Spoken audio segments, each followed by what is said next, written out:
Hi Kodi fans. This is the first session of the free online class that I'm going to do to show everybody how to play Kodi's AGT song, You Are the Reason. So I wanted to do this because Amy, one of Kodi's fans, made a reaction video and asked me to play the background music. So I found the arrangement online and it is so beautiful. So I thought maybe some of you would like to learn it. So I know everybody's very busy, so I decided that we would just do a 10-minute session for the next 10 weeks and see how far we can get. Anyway, so obviously some of you may have some background in piano and some of you may not. So let me know if I'm going too fast or too slow, or if there's something you want me to go over again. So this particular arrangement that I'm going to use for the class, you can all get this music too. It is by Jennifer Eklund, E-K-L-U-N-D, and you can find it on musicnotes.com. It's a late intermediate level, so it does get a little bit tricky, but as we go, I might simplify some parts for the viewers. So there are 5 pages, so if we divide the music, I think we should be able to get 2 lines per session learned, so that will take us 10 weeks. So that's how I came up with the 10 session, 10 minute each idea. Okay, so here we go. This is the intro.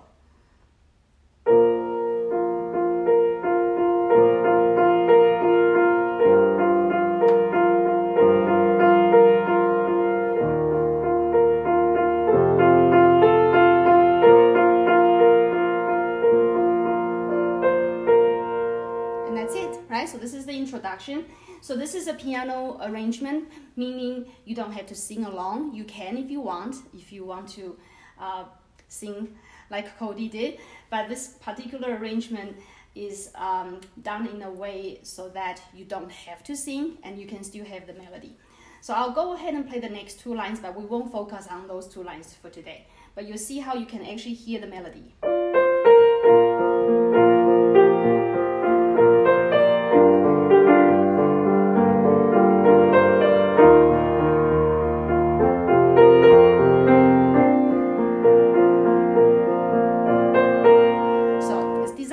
For a pianist who may not have a singing voice like Kodi's, but who enjoys the piece like myself. I think this piece is just so gorgeous and it has such a special meaning, I think, for Kodi in this competition, because that was his golden buzzer song that was played in the background when he won, when he got the golden buzzer. And of course he sang it in the semi-final and he sang it again in the awards show. So it just has such a deep meaning and it's totally one of my personal favorites. Okay, so going back to the introduction, which is the 2 lines of music that we're going to focus on. So for those of you that don't know too much about piano music in general, this particular piece is in B flat major. So when we talk about that, we're saying that in general, there are 2 black keys you have to play, B flat and E flat.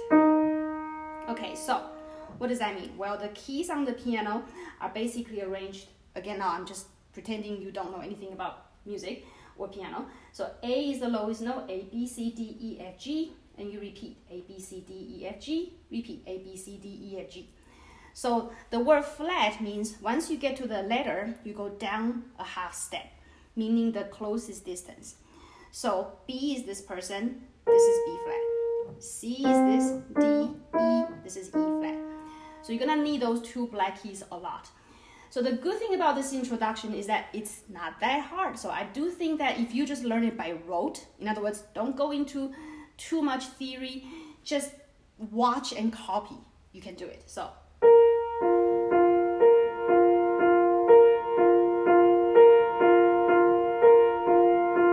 Just repeats.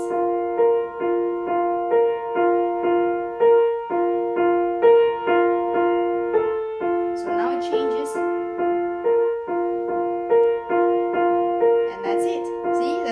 Right? So you have this pattern that you repeat over and over, and at some point you go down to the A, which is even closer to that F. So B flat, F,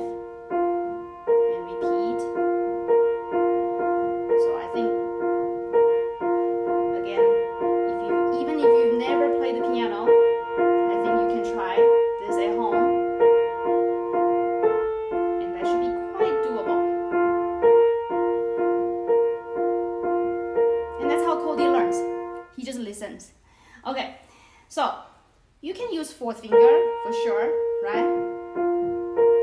I personally like third finger for this note. It gives me a little bit more control, but if you want to use fourth finger, that's fine, right? And notice, of course, the way we play the piano is that we have pretty rounded hand, so we don't want to have flat fingers or curve out fingers. That's quite important, so you use the fingertips, which means you have to trim your nails. All right, so how does the left hand go? Well, this particular arrangement is a little more complex. I believe Jennifer also has a easier version on musicnotes.com, so if you want to check that out. But I like that it's not so predictable. So you have 3 notes to play in the beginning. The B flat that we were talking about, another B flat. So if you want to find B flat quickly, it's the top right of the 3 black keys. So 1, 2, 3, you see how we have 3 black keys and then 2 black keys, 3 black keys, 2 black keys. So that one is the B flat. So B flat here, B flat here. And then there's another note in between that you have to play. So that gives you the 3 note chord. So if you find that to be too hard to manage, you can certainly just play the single B flat. So that would work.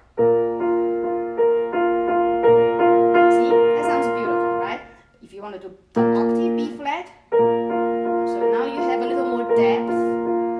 Okay, well, if you are more advanced, you can add that note. So now you have a full chord. So and you repeat. See, isn't that lovely, right? So once you play something, you play it again, and that's 2 measures.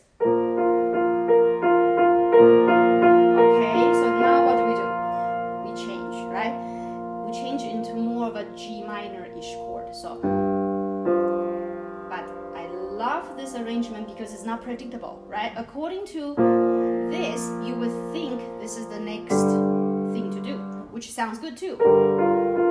See?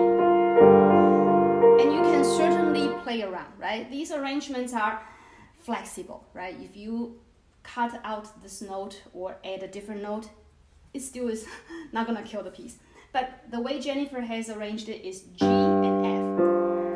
And that is what we call 7th. So it's not your octave, it's a 7th. So that's why I like it, because it's different. It's not what you think. So you did that 2 times, now you do it this way. And you repeat it. Okay, now we go into the E flat that we were talking about. So E flat is this guy. Remember, C is next to 2 black notes, C, D, E, E flat is lower. So you find your E flat, you find your octave, you find that note in between. So that basically is the same pattern as that pattern, the 1, 2, 5 pattern. Now this one should be easy to find because everybody's black. So that's your E flat, B flat, and E flat. Those are the 2 black notes we need for B flat major. So that one is, and that one you don't repeat, play 1 time. Then, okay, so what's that one? F, F, octave, add a note in between. So same pattern as the initial.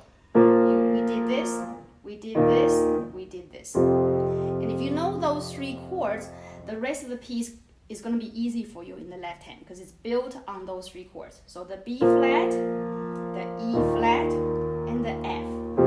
And if we talk a little bit about music theory, those are called the primary chords. So in B flat major, that's number 1, 2, 3, 4, and F is 5th. So 1, 4, 5. Those are the 3 chords that I use the most common and most frequently. So if you know those 3 chords in any piece, you can basically play it, even if you don't know any other chord. But of course, it's interesting to add what we call secondary chords. So that's a secondary chord. So just adds more variety because the primary chords in B flat major are all major. Major meaning, you know, smiley face. Some people call it happy, right? So this is a minor chord. Okay, so we are ready to put it together. That was the first one. Do it again. Here's the minor 7th. Different from the first one. Back to that same pattern. Change to F, back to B flat. And that's the introduction. So if we finish this measure, Okay, now for those of you that have no background in music, you don't have to play those two notes. You can play the single note, which is the melody, right? Okay, so we still have 4 minutes. Oh, actually I said 10-minute session, so we are over time. And I hope you enjoyed our first session. I'm going to get ready to teach my next student, and hopefully we'll see you again next Wednesday at the same time. And I don't know if Kodi will be here next Wednesday, but if he is, then he'll join us. Okay, thank you for watching. Bye-bye.